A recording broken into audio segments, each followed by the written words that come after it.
Unsyndicated presents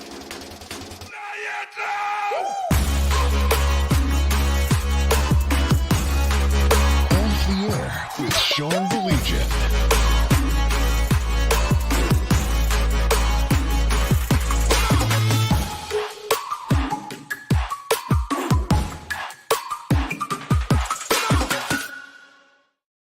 What is up? So glad you could join us. It is Monday night here on Off the Air. He's Blake. I got a special guest here. My buddy. You hear us talk about him all the time. I make him blush every time I call him handsome, but look it. Come on, right? No comparison. Jeff Husak from A Wealth Advantage. What's up, buddy? What's up? How you doing? Nice to see you. Yeah, nice to see you Fantastic that you could make it over. Yeah. We were just talking before we went on the air. The funny thing about this is, I'm not going to hide it. There's going to be no pretense. I have a feeling tonight's conversation is going to devolve into college football, period, end of story. I mean, we'll touch on the draft because I told these guys they didn't know each other. Blake and Jeff are two guys just like me. They love themselves some college football, and that's the coolest thing about it. Yep. I think we're going to be fast friends, Jeff. And then if you start mixing in some gambling stuff, then we're in deep trouble. Yeah. We probably both have some good Sean stories. I've got a great Sean story that would be hysterical to tell. Which one? Go right ahead. I have a feeling I know which. Is it Lauren? Yeah. Okay, go ahead. So right when I moved back from Chicago to start our company with my brother, I was working from home for the day, and I had to walk. We were neighbors, so I walk over to Sean's house to get I think I had to ask him a question about something. So for investment related, something with their stuff, and it was like 1:30 in the afternoon, right? I knock on the door. Sean walks to the door, and you would have thought it was 3:30 in the morning, right? I mean, he just completely disheveled, like eyes closed, and he looks and he just starts kind of scratching. He says, "Hey, what's up, dude?" And I look at him, and I'm like, "Are you okay?" And he's like, "Yeah, I'm fine. Well, I just woke up from a nap. What's up?" And I'm like, I forget whatever question I had to ask him. So I asked him the question. He's like, yeah, I'll get back to you. Let me just talk to Kristen. I'm like, okay. So I, walk right back over to the house. And about 20 minutes later, he walks over to the house and knocks on the door. And I answer, and I'm like, hey, he just starts laughing. So when he answered the door at his house, he had red lines all over his face. He looked like he had some sort of skin disease sickness thing. What happened was he passed out on the couch, and Lauren drew with markers all over his face, and he didn't know. So I literally thought he was I thought he had some, skin disease, where I'm like, are you okay, dude? And he's like, yeah, I just woke up from a nap. And then he finally went in the bathroom, looked in the mirror. He's like, oh shit. That's what Lauren, we used to call it beauty shop, right? So I must have just dozed off, and, as I was apt to do. And so she thought it was a perfect time to give me beauty shop and take a bunch of markers and draw all over my face. Look, I said the G word, and look who pops in. It's Mike. Gambling. Okay. Mm-hmm. I was in a text exchange with those two the other day. Honest to God, they may as well have been speaking Swahili or something. They were talking about 7 legs, and they were using all this gambling jargon. And I'm like, you guys are doing this on purpose. There's but you loved it. Terms. Yeah. You're complaining. It was funny. You loved it. It was funny. I admit it. How did you guys do anyway? I hit that parlay. Yeah, can you tell everybody about that parlay? So it was a 7-leg parlay on the Friday games. Over 4s when you have a problem, right? Yeah, a little bit. It was plus 9,000, and it hit. I was just over the moon. I was so happy. I've been just bragging about it all day. That's all. Congrats, man. That's awesome. God, hitting anything of a 3-leg or above is an incredible challenge. So, And I said, that's it. My march is over. I'm not going to win another bet. And I got absolutely rinsed yesterday. Like, Yeah. could not hit a bet to save my life. isn't that how it brutal. works though? You get your confidence up. And I remember when I was a senior in college or whatever, I gambled a decent amount back then, and I made for a college senior, I made $1,500 on like a Saturday Sunday That's NFL huge. college, and I walked that weekend. I just picked up tabs at the bar. I thought it was the greatest thing in the world, and I literally thought I'm gonna be rich all year. I'm not gonna have to get a job. This is so easy. And I think 2 weeks later, it was I couldn't wake up Monday morning, so I was sick to my stomach because of Oh yeah. crushed. Yeah. I on Friday night, I had March Madness figured out. I had it 100% Oh, figured out. of course. I got this on lock. See, to your point, Jeff, about how it goes back and forth, Mike was complaining about how he took a bath on Saturday, but look he came back almost even yesterday. Yeah. And speaking of coming even, you can tell stories about me. Your brother can tell stories about you. So that, we can go down that road. We could. You were living next to me when I had, and Blake, I just told you the story, the Tim Tebow story, when I hit my 16 parlay in Vegas. Ole Miss. And it was Ole Miss. Yeah. Ole Miss. Yeah. And I'm getting yelled at. We have to go to the Blue Man Group. And I'm going, if you give me 1 minute, literally 1 minute, look at the clock. If you give me 1 minute, I'll give you a lot of money. Right. Well, why didn't you say so?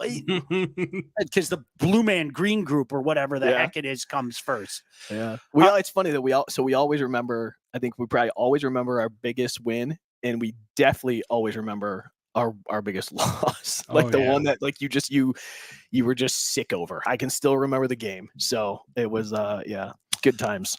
By the way, I have to mention that Blake is coming to us courtesy of 760 WJR Mitch Album Show and Sports Rap.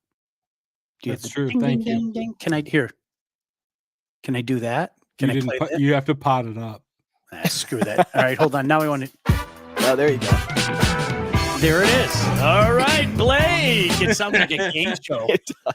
Jeez, oh, Pete. Sean has buttons now. This is very exciting. All right, I'm going to stop that. Everything Do you like that? Simple very things for close. simple people, man. That's the way it goes. Yeah, no, This don't is shake your head at me. I set this thing up today, man. Come on. I'm give me really a proud of little you. credit. I'm really proud of you. You didn't have to call me until 2 minutes before the show started. Make sure it was all good. That's a miracle in and of. Hey, so I'm looking at this mock draft. We're 31 days away, and I'm telling you, and you guys know this. I'm talking to the right crowd, and there's a bunch of you out there that I'm sure know this. I don't think the average person still understands the massive humanity that is going to. I guess the best way to say it, invade our town. I still don't think hundreds and thousands of people are going to be here. Yeah. I'm seriously, I have no other way to say that. And I don't think even the local media, I'm not talking about the sports media, I'm talking about the local media understands how many people are going to be here. I mean, there are going to be hundreds of thousands of people that descend upon Detroit. I mean, this is one of the biggest sporting events of the year. It really is. Yeah. It's crazy. And it's even what's I think so weird to think about is how much it's grown in the past. Because I literally I've watched the draft since I was I don't know, 14 or something. I've just always loved it. So even when it wasn't super popular, I've always liked it. So to see what it's turned into is just insane. Blake, again, sorry to sound like the old guy here, but I'm the old guy with you guys. I remember when it wasn't even televised, when you had to look at the sports page the next day. Yeah. I mean, think about that. And that's why I always say this is another one of those things that I have to hit. Whether you like him or not, I don't care. There is one person that deserves so much credit for turning this into what it is turned into. And I'm telling you, it's Mel Kiper.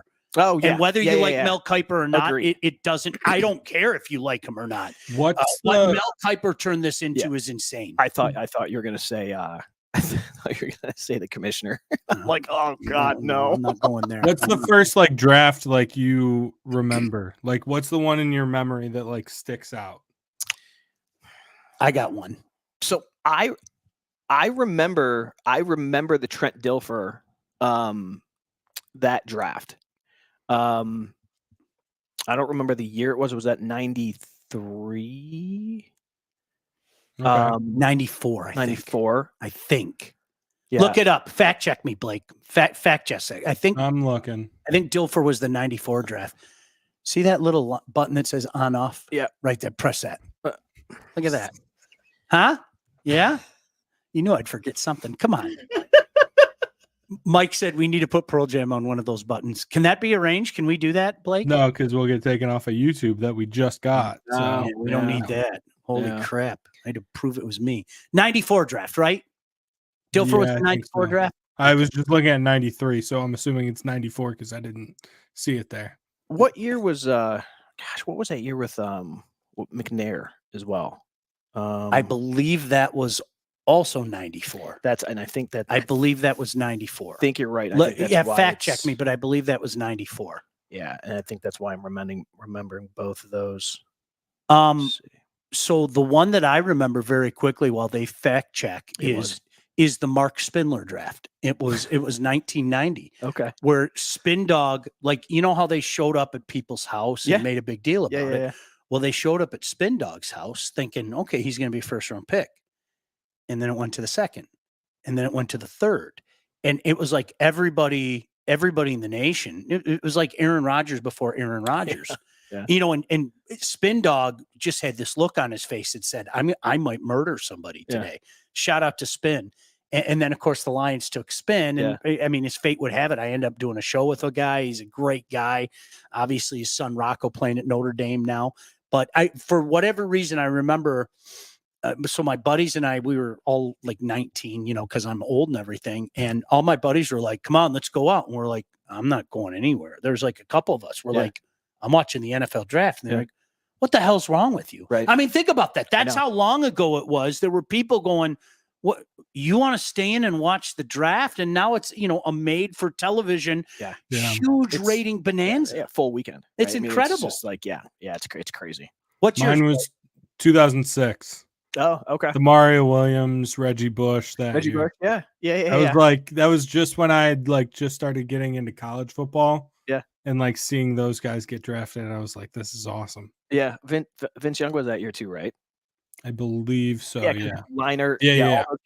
Can I also say, I think you and I have joked about this over the years. Do you remember Sean Salisbury, Blake? I do. Sean Salisbury was hot take before we even knew what hot take was, because his opinion on Reggie Bush is not only going to be the greatest running back of all time, he's going to change the way that the National Football League plays games. Do you remember that? Yeah, I do. I remember just sitting there going, dude, how could you say something like that? And as we look, Reggie Bush was all right as a pro. There's no disrespect to him or anything, but come on, he wasn't even a star. If we're being honest, he had star moments, but he wasn't a star. Yeah, he had pockets. He had very small pockets of showing you what he could do. Yeah, Lendale White was a better NFL running back than he was.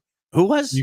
Lendale White, his USC teammate. You remember when do you remember those guys when they lit up the Lions on Thanksgiving? Yeah. That was awful. Yeah. That was absolute. Do you remember that Chris Johnson and Lendale White both went like over 100 on the Lions on that Thanksgiving Day game? Yeah. See, it's already starting. Like we didn't even plan it. We're already going into college football. All right, can I start with this? I saw this mock draft today, CBS. Yeah. Here's their top picks. Okay. 1, Caleb Williams. 2, Jaden Daniels. 3, Drake May.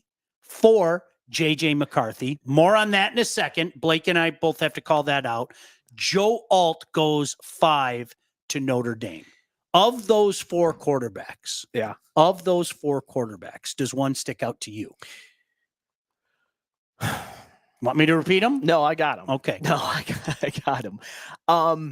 So Blake, I'm giving you extra time to. Are we talking? And you're talking about one sticks out. So if you think, okay, this guy's going to be the man, this guy's going to be the franchise quarterback.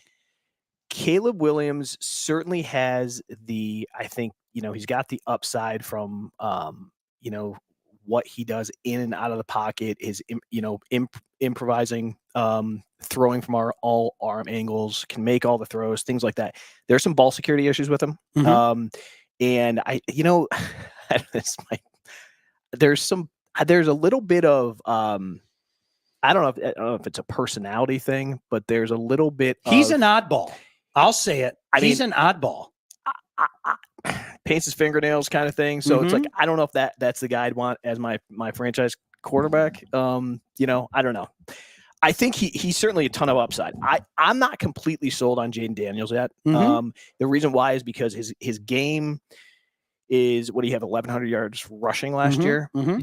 He weighs about 205. He's not going to be able to do that in the NFL and stay healthy. And you look at the two quarterbacks that I would compare to Jaden Daniels from that aspect. Randall Cunningham early in his career when he was with Philly, obviously had some major injuries, then had to, turn into a pocket guy. And RG3 a little bit too, right? Two guys that like to run around, both ended up, getting injured because of that. So I think that with Jaden Daniels was his potential downfall. Drake May has a tremendous amount of upside. I'm not a Michigan fan. I think JJ has a shot to have a solid career. I really do, man. I'm not a Michigan fan. I think he should go somewhere where he could sit for a year. But I think JJ reminds me a little bit of like Matt Ryan coming out. Maybe not as much of a gunslinger, but how Matt Ryan played in the NFL. So if I had to take those three quarterbacks and say, who am I taking? I think I'd probably go Drake May, number one. Long term, I would probably say JJ McCarthy, number two. I would too. I really would. And then I'd say Caleb, number 3, Jaden, number 4. See, and Blake, this is why I like this guy, because we have the exact same feelings on, your hat. We have the exact same feelings on your hat. But this was one of the things that we talked about, like our very first show. The mock drafts are so silly in late January. I read them, but I tell everybody, read them, but don't take any of that information seriously. Because if you remember, Blake, they had JJ McCarthy late first round, early second round. And I was like, what? Yeah. He's a first round talent. I mean, period, end of story. And I think he has the chance to be a very, very productive National Football League quarterback. How would you rank him, Blake? I understand all the issues with Caleb. The talent, though, like when he's on and he's balling, it's just different. Like the way he can throw the ball, his athleticism, everything. My number 2 would be Drake, because I think the things that Drake May did at North Carolina as a college football fan, that dude had no receivers. Like his best receiver was Tez Walker. Yeah. And Tez Walker is not that dude. He had who do you have last season? Not this past season. The season before, was it Downs?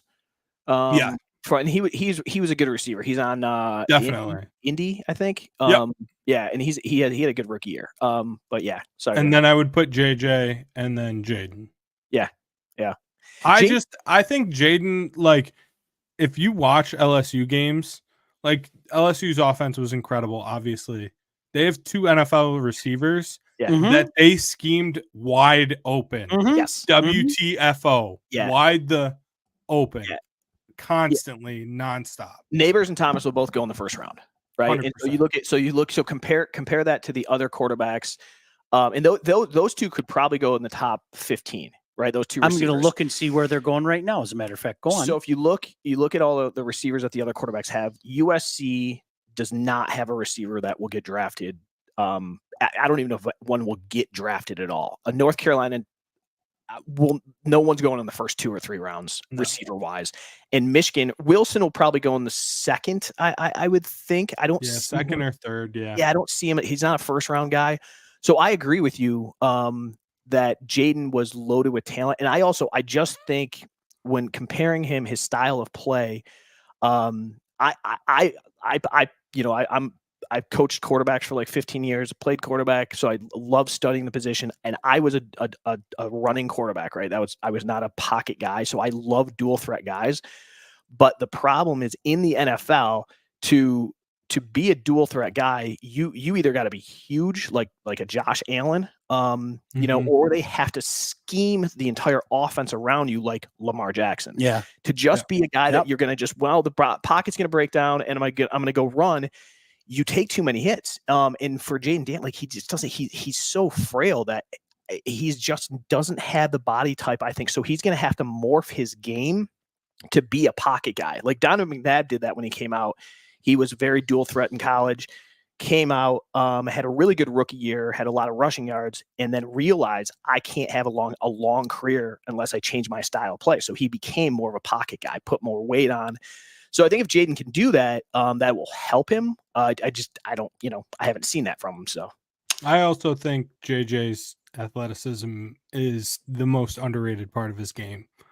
Like when McNamara was there, they were bringing JJ in to run like quarterback power and stuff like that. They were like key read stuff for them. Yeah, he's an athletic dude, and I think he's not getting enough credit for that still. Yeah, he moves. So he's not a guy that's going to rush for like 500 yards a season in the NFL, right? But he does a really good job manipulating the pocket to find find space, find holes and windows and things like that. From that aspect, he was so dangerous rolling out. I mean, how many times did you think, okay, they got him, and he rolls out and he throws a dime down the sideline? Yeah, it was amazing. So, and again, go watch if you go watch Matt Ryan, his college tape, it's like you'll watch. It's a lot of the same stuff. Matt Ryan was a little bit more of a gunslinger, but a lot of the same stuff. Not elite arm. Like JJ does not have elite arm strength, right? But I think arm strength is probably the most people place too much emphasis on just pure arm strength anyway. It's can you make all the throws? Arm strength is icing on the cake. Because I mean, how many times do you see these guys come out like a Jamarcus Russell, right, or something like that? Fat. But if you look at like when I read quarterback, the consensus or the reports on him, if the first thing is elite, amazing arm strength, like I immediately like, okay, he's probably overrated. Right. There are the guys that they're the exceptions to the rule, the Pat Mahomes, the Dan Marino, the Brett Favre, but there's Jeff George's, the Dan Schrader. Cannon, remember? Strongest arm in the NFL. Jeff George, by the way, Neighbors, they have him at 8 in this CBS mock draft. I just pulled one up for the sake of argument. Yeah. And then Thomas, they have him at 11. Yeah. So there you go. Yeah. If you're wondering, and Blake, you're going to be really ticked off. Oh, I saw. I'm looking at the same one. It? Did you?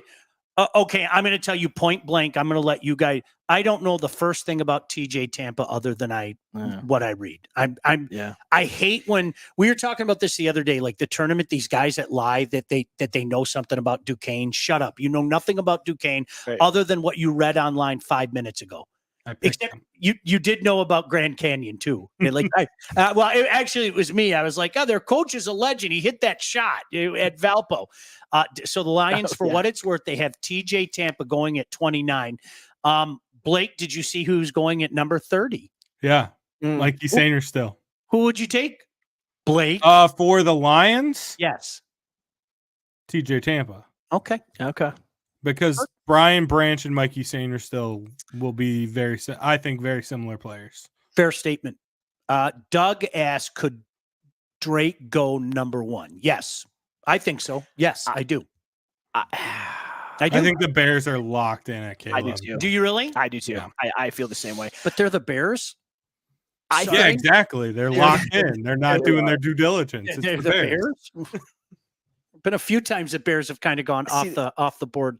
Magic Man, the last name. Yeah. Nice. That's awesome. Who can forget? Mike said that's because Blake is just smarter. Of course. We have to tell the Michigan story with your poor brother.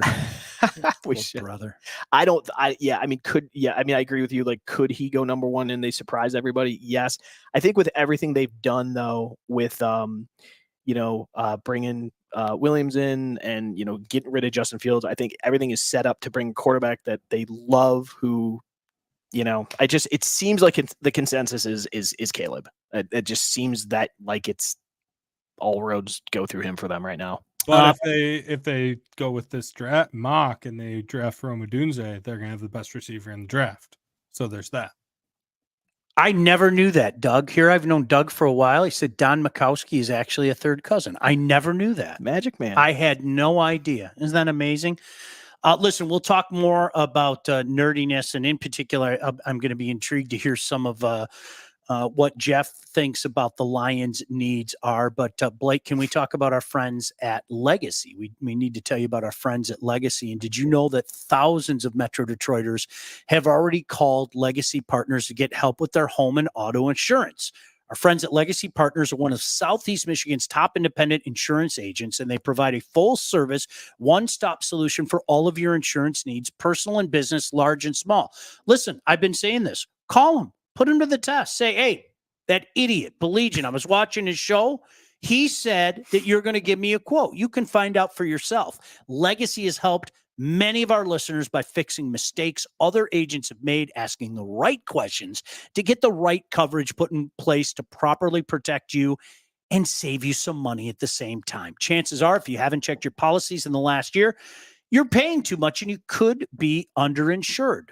What are you waiting for? Get that quote right now. Give Legacy Partners a chance to help you with your home, your cars, life insurance, Medicare enrollment, your business insurance needs. Call them today, 586-209-4106. Get your quote, 586-209-4106, or visit legacypartnersins.com to get started with your new quotes. All right. He is Jeff Husak. I'm going to let him tell us about Wealth Advantage in a few minutes. Who could do a better job of telling you about Wealth Advantage? Well, I am a client, but I'm going to let him tell you about it. So I need to give you some backstory. Little Blake was hurt many, many times by the Lions in his life. Of course. Many, many, many, many, many times in his life, as we all were. Yeah. But little Blake, little Blake didn't get a chance to heal from it. And in fairness, Blake, around the first week of December, if you recall, right before I got fired, I was terrified about their defense as well. I was absolutely terrified. And I said, that is not the type of defense that can win a playoff game, let alone win a couple of playoff games. Boy, were we wrong about that. For the first time in a lot of people's lives, the Lions are absolutely, positively legitimate. And I've heard a lot of people try to compare it to the era in the early 90s from 91 to 92. Yeah. And I always remind people, don't forget they lost two starting offensive linemen from one season to the other. One was paralyzed and the other one died in a tragic accident on his front lawn. When you look at this Lion team, okay, and it's not as easy as people want to make it with, it's progression and, the next step begets the next step. It's not always that easy. Ask Josh Allen and the Buffalo Bills. Right. How close are they? I think they're close. I mean, it wouldn't surprise me if, we got to the Super Bowl next year kind of thing. I think my heart. The reason why is, and again, I said this to you when we talked like 6-7 months ago. We were talking about how, it's great that they're, finally turned the corner. The culture has changed, right? The culture is different, and I don't want to place them in the, comparison category to like what Belichick changed the culture in New England 25 years ago, right? And so they had a run. I don't think the Lions are going to have that kind of run, but I think the fact that the culture is different and they've gotten everybody to buy in, they're going to be super competitive. So I think as long as they can stay healthy, and they've shown that they've done a great job drafting, right? So I'm just going to assume that we'll have another solid draft this year of guys that they know will buy into the culture, and we'll kind of plug and play from that aspect. Blake, where are you at? Are you feeling any better about the direction? Especially, I think what Jeff just hit on. Even the most butthurt Lion fan out there has to acknowledge with every fiber of their being that you have a general manager right now who has nailed the draft. Is this onward and upward for this team? Or, dare I say, I hate to say it, I think a lot of people, yours truly included, who I love Josh Allen, as you guys know, I thought, well, it's just a matter of time. Yeah. I don't know if that window is still open for the Bills. And I'm not even being funny when I say that anymore. I think Buffalo got there on talent, purely based off of, I mean, they've just had some dudes. Detroit has, we have more talent, but like compare Jared Goff to Josh Allen, right? I mean, who you taking? Yep. That's not a conversation, right? So I just think Detroit is more of a full team, all in, we're going to war together. And I think when you have that built based off of when you just have pieces of great players, you can, I think it's more just keep rolling in the next year. As long as you can stay healthy, right? Fill some spots through draft and free agency. Yeah. Where are you at, Blake? Can I just say two things? There's two things I worry about. Oh, here we go. I think first of all, it's like the window thing that you were talking about. All right. And you can keep drafting well and do all those things and build your team through the draft. And I 100% believe that that's the right way to do it. But at some point you become the Green Bay Packers and that's all you do.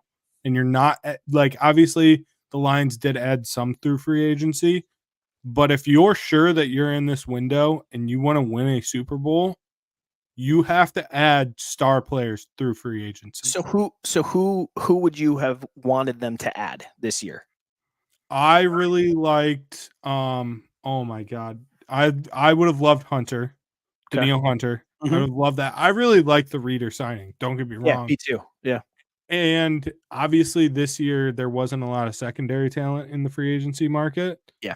And they still went out and got one, but I think that their secondary is just trash. My feeling, collect them in the draft. There's nothing wrong. I mean, this idea that you have to take a cornerback early is insane to me. It's like, do a little bit of homework and you can find that guys are being plucked later that turn into studs. I mean, that's just the way it is. The only other thing is, what if Jared Goff becomes a pumpkin again?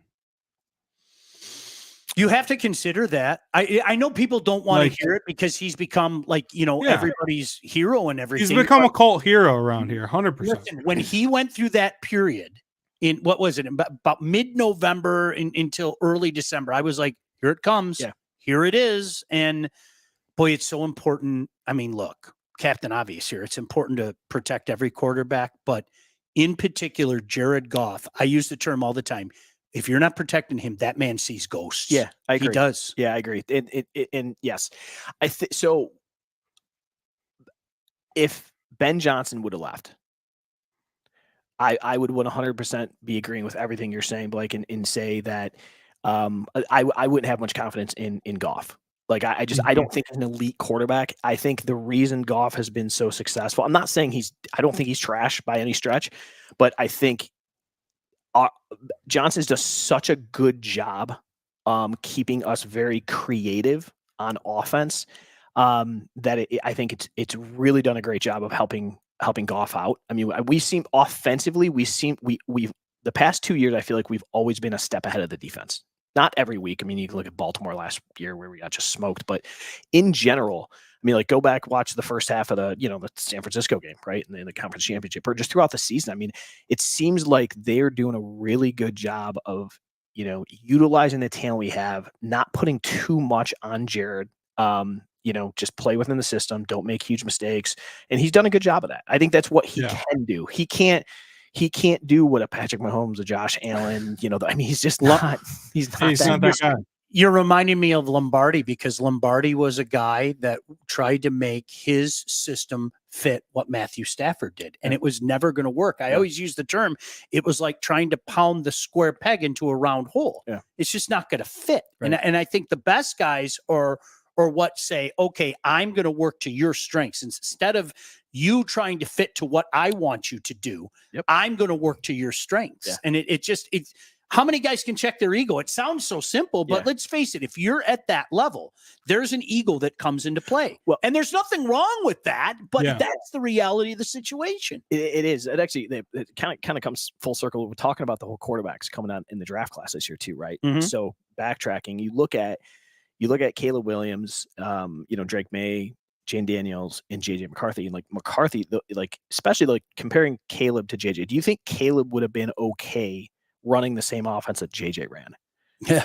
Right. Yeah. Not throwing, and Blake's saying no. And I agree with you. JJ is, and again, not a Michigan fan, root against him every week, but I like JJ. And I think that his leadership and his team first mentality is something that you have to love about the guy if you're an NFL, GM. And so looking at it the same way, like building the team the right way and all that, you got to make sure that you're fitting your players. And I think Detroit's done an amazing job of that. Hey, can we talk about the Motor City Rockers real quick? And Ben, thank you for the kind words. He said, love the show, guys. Keep up the good work, and this channel will grow. Really appreciate it. He said, Lions are lucky they are not in the same conference as Mahomes. Jason said, who's this Jeff guy that knows what he's talking about? Yeah, it's about time you find somebody on this rotten channel that knows what they're talking about. He's Jeff from Wealth Advantage, my neighbor, and he and I had conversations like this every college football weekend for years when we were next door neighbors. So it's great that he can come on with us.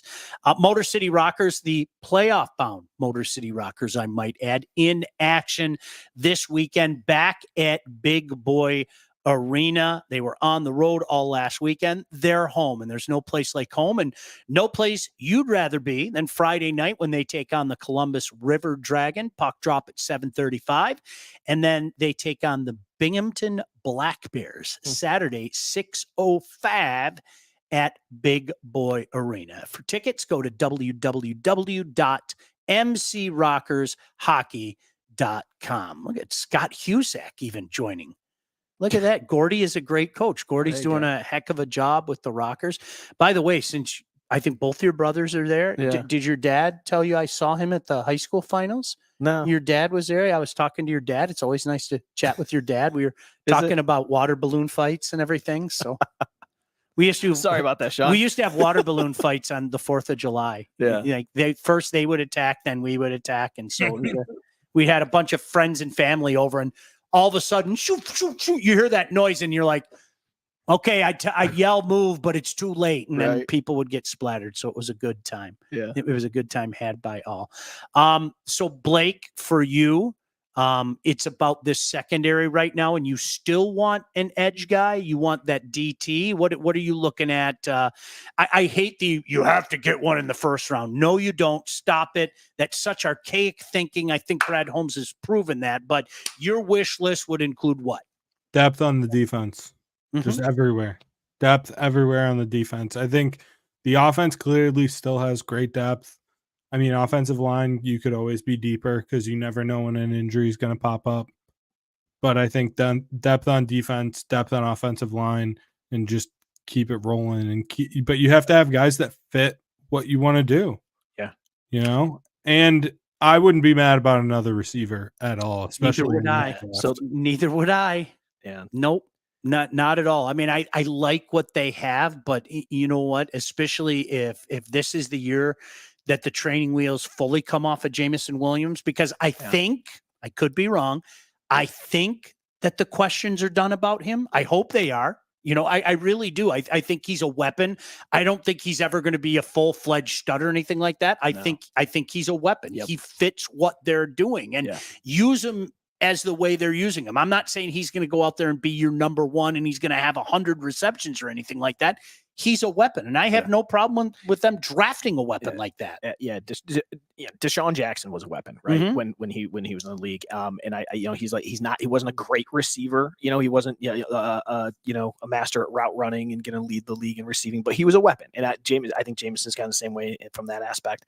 I agree. I think we definitely need some depth in the secondary. We need some, help on the edge, and then a receiver. If we go with a receiver, and my brother and I have actually talked about this quite a bit, I think what we need to focus on is somebody with some height that can actually help us out in the red zone. So somebody like a Keon Coleman, 6'4". Florida State's other receivers, at Johnny Wilson, I think. Wilson, 6'7". He's huge. He would be more of a, late round, like probably 5th rounder, 4th rounder. It's funny you say that because I know a nerd that probably did 7 different mock drafts today, and he showed up in quite a few. It was amazing when he was sitting there. I thought, well, so we don't. All the receivers that we go, they're all 6'1", so we need so if we're going to get a receiver, get somebody who can actually, that Mike Evans type. Obviously I don't think we can get that good of a player, but that body type, right? I think that's the kind of what we should target from a receiver.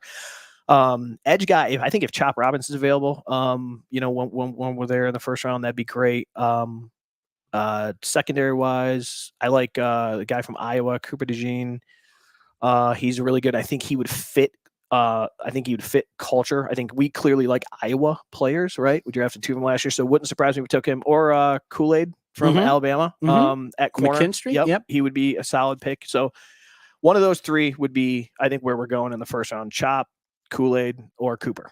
That's what I think. It'll be one of those 3, I think. You asked earlier too, like what guys out in free agency, and I just thought, like, Mike Williams would have been a sick addition to this team. I thought, I text my brother when I saw that they released him. I text my brother. I said Mike Williams is available, and he made a really good point. He's like, he's injured all the time. He'll be injured, and you got to pay him like $14 million a year. But I agree with you, to get him for a year or 2, and maybe he can stay healthy, he would have fit perfect for what we need. Totally agree. I mean, I think he's the. But that's the type of guy that you're talking about. No question. 100%. Yep, no doubt. Let's talk about our friend Lindsay Broadwell and Broadwell Homes, if we can, for just a minute. When it is time to get yourself a house, whether you're buying, selling, or both, you need to contact the right agent. I got one for you, Lindsay Broadwell. Your house is probably the biggest investment you'll ever make, and that's why you need a pro. Lindsay grew up here on the mean streets of Northville. They are mean, and has expanded her team all over Southeast Michigan. She's an expert in all facets of the business, and when it's time to move, our friend Lindsay and her team will make sure you get the most out of your house and that everything goes smoothly when finding your new home. Buyers, seller, first-time buyers, doesn't matter. Make sure you contact Lindsay at BroadwellHomes.com. She will help you with everything from start to close. Licensed realtor at Real Broker LLC. Start your search today at BroadwellHomes.com. All right, Jeff Husak from Wealth Advantage. I'll let him tell you. So, Blake, can I tell you the little story? I don't know if I ever told you this about the Appalachian State game. The Michigan Appalachian. I'm sorry. But why? Why? Story. If you don't want to hear the story, you can turn your mic off and everything. Look at that. He's going to take his mic. So opening day 2007, I think everybody, I actually had, look at Mike's going, oh, stop, your brother's already. So I had an appearance that morning, for the college football show that I was doing with Jack Ebling. And I had some tickets to the game, and I was like, I'm not going to this game. It's a crucifixion. Whatever. I'm not going to, they're going to pound, they're going to pound Appalachian State. You know how that worked out. So it's late in the game. And at the time we didn't have, I think we had the Dish at the time, and it didn't have the Big Ten network, but you had Big Ten network on, was it the Dish? Whatever. Okay. DirecTV. All right. Yeah. DirecTV had it, and Comcast and Dish did. Yeah. So we did. So I went over their house. And Mike and Mike is the Michigan fan, and he's just sitting there head down, all despondent and everything. And Jeff and I are dancing all over the place and everything. If you remember, Michigan had the big play to put themselves in field goal position. So it went from, in the blink of an eye, Jeff and I to doing dances. And then Mike goes like that. And so it total role reversal. I mean, 360 where Jeff and I are going like this. And then the field goal got blocked, and Jeff and I ran out the front door dancing, singing songs, and run around the streets. I thought a party might break out at Mike's house. Not that there were ever parties at Mike's house. No. Or anything. No. But I thought a party might. That's, you know what? We're going to have to save those stories for Unsyndicated after dark. Okay, Blake, I'll tell you about some of the parties that Mike and Jeff had at their house. So, no, that'll be for the after dark thing. But that was one of those moments that I think everybody remembers where they're at, Michigan fan or Michigan foe alike. I mean, everybody had a vested interest in that because Blake, I'm sure even you as a young lad, what were you like, probably 10 at the time or something, right? No, I was in high school. I had to listen to, I remember listening to it on the radio, like vividly, because I didn't have the channel. So I remember vividly listening to it on the radio and just not, I was despondent. It was beyond belief because I think the younger generation maybe doesn't get this. That didn't happen to Michigan. No. That happened to other programs. Yeah. Like seriously, I say that with respect. Yeah. I'm being serious. They were the model of consistency for about a 30-year span. Yeah. Like they I know that they didn't win anything in that span, but really from 69 to I mean, heck, you could say almost 40 years, they were the model of consistency. So I think that's what made my jaw drop about that. Is like, wait a second, that happened to Michigan. That happens to everybody else. That doesn't happen to Michigan. Well, they had a lot of talent that year too. Yeah, they did. So people were expecting. And then the next week when they got waxed by Oregon and Dennis Dixon. Unbelievable. That's right. Waxed. And that was before Oregon was Oregon. Yeah. Dennis Dixon. Dennis Dixon was awesome. I always say this, and I'm not trying to like kick sand at you, Blake, but I think sometimes my generation, your generation, and even your generation, Blake, you guys forget that this generation, like my son didn't live in a world where Michigan dominated Michigan State. Yeah. So when I coached at Novi back in the day, I had that conversation with a bunch of the players, and we were talking about that. And I'm like, I just said, I'm like, do you guys like? They're like, oh God, Michigan's. They're just such trash. Like it was like rivalry week. They're like, oh, isn't that trash. Unbelievable? And I'm like, what do you guys think of Michigan football? And they're like, oh, they're trash. They're terrible. Blah, blah. And I'm like, and I thought about it. I'm like, since they've been watching college football, Michigan hasn't been really all that relevant during that time period. And it's true. Michigan State, it kind of owned them for a while. And when I look back at my childhood, it's like,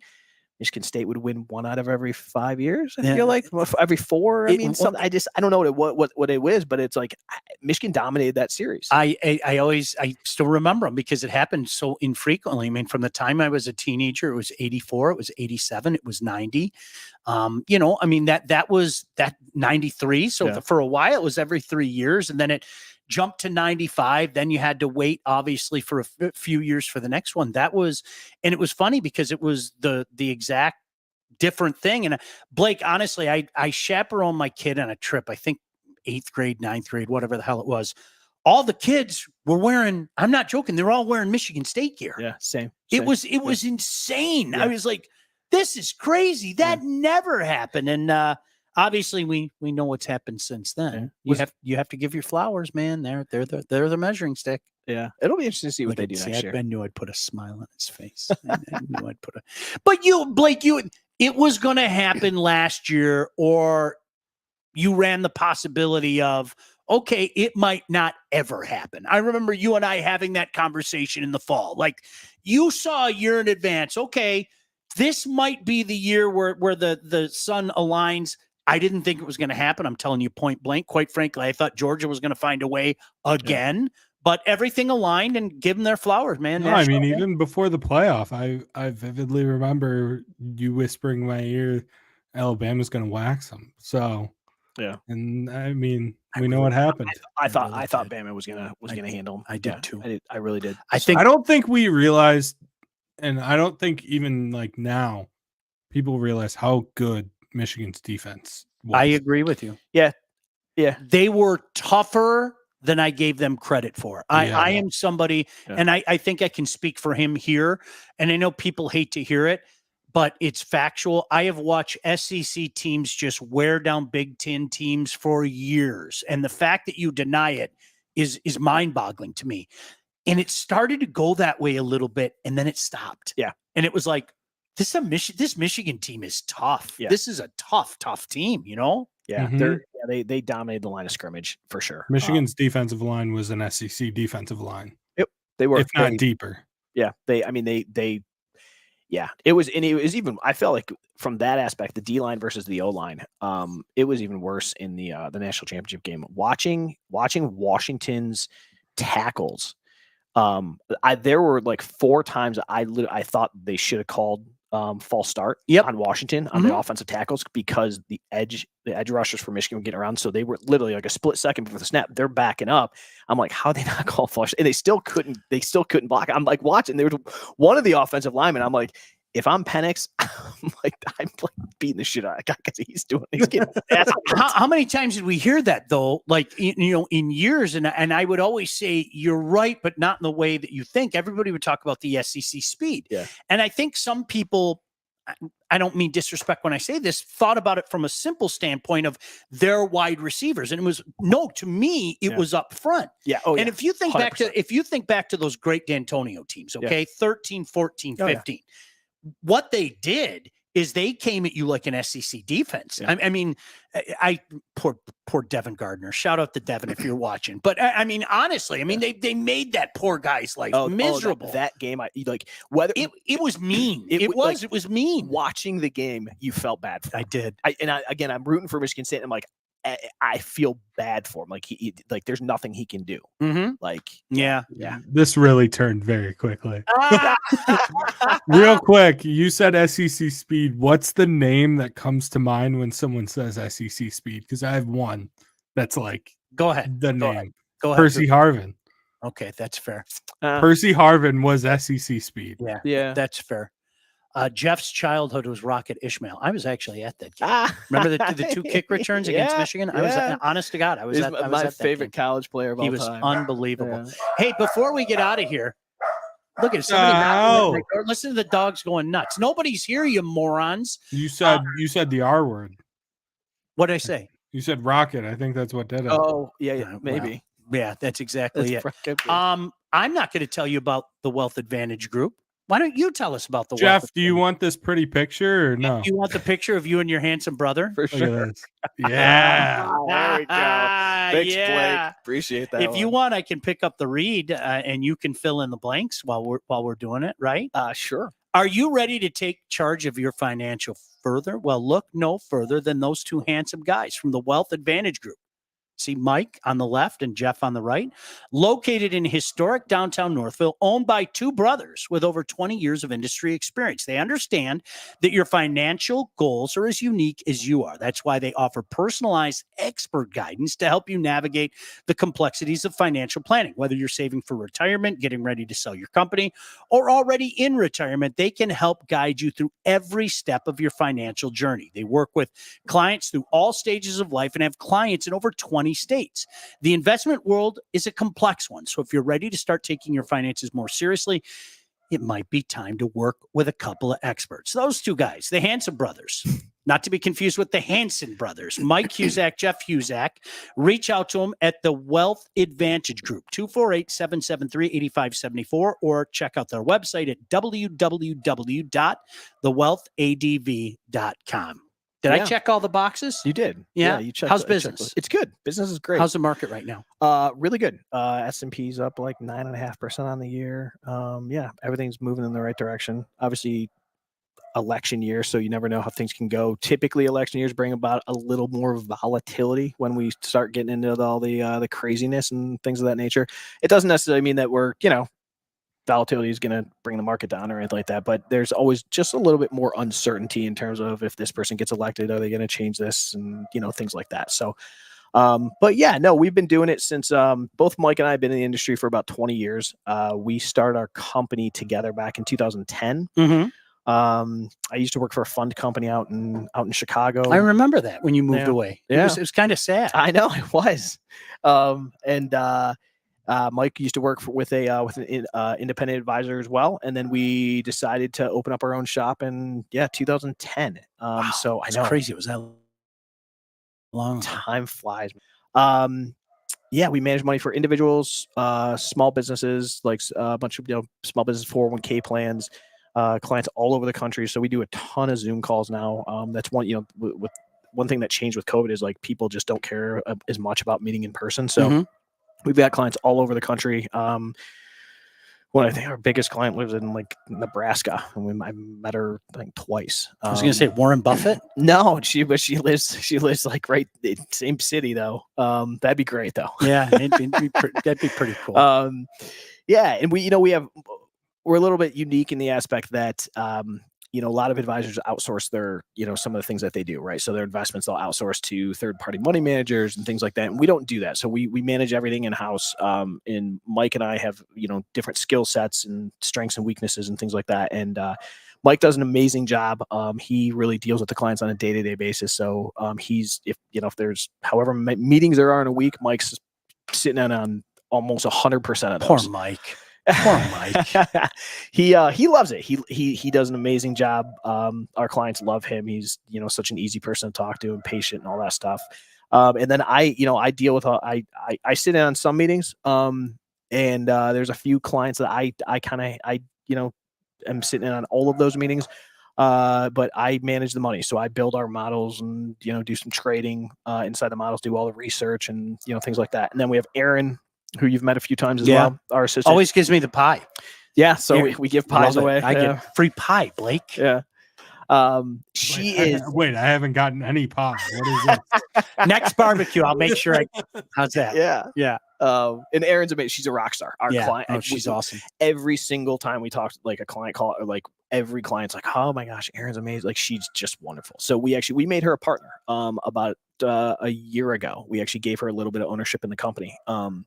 Because we just want to make sure that she's happy and that she never goes anywhere. And so that's awesome. Yeah, we really value her. She's awesome. So check these guys out, seriously. And there's a great Mexican restaurant right around the corner too. Like right around the corner. Yeah, right above us. Yeah, right. Yeah, basically you go down and then you walk up these stairs to beautiful downtown Northville, and they'll take care of you as they take care of me and so many other customers as well. Sizzling Sticks, old something else. Sticks. I bought a bottle of tiger sauce a week ago because I used to put that on all my stuff at Sizzling Sticks. Yeah, me too.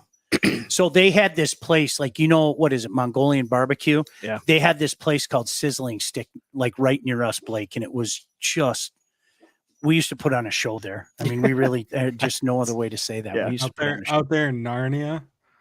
See, that's what I call it. And he says Narnia to me. Yeah, but you don't have a problem traveling to Narnia for free barbecue now, do you? Huh? Or to set up.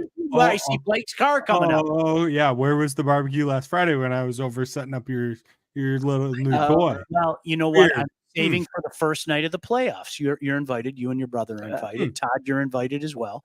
First night of the Stanley Cup playoffs, we're having a barbecue. All right. Mike and I are going to do. I have brisket. I have corned beef. I have ribs. I have wings. Who are you taking in that Stanley Cup playoffs? Yeah. I like the Florida Panthers a lot. At the beginning of the season, I had Colorado over Carolina. Okay. And I really like the Florida Panthers a lot. Yeah. So I sandpaper. I have just sandpaper. Florida over Colorado. That's what I think. That's fair. Happen, yeah. I'm an Oilers guy, so I'm I want them. They just don't. They just don't have it. They just don't have it. Goaltending's a problem. I think defense score is a problem. Yeah. Real quick, while we're talking about other things besides football, how do you feel about both your boy Izzo saying he'll die trying to get deeper into the tournament? Well, my feelings. I'm going to say it again. I think anybody who tries to categorize it as less than disappointing is not being honest with themselves. This was a year. I know that Michigan State basketball has been wait till next year the last few years, but I think people were talking about this one 2 years in advance.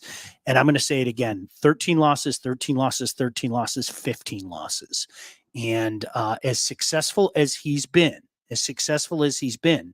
you have to be honest with yourself. Okay. Both things can be true. He's a legend.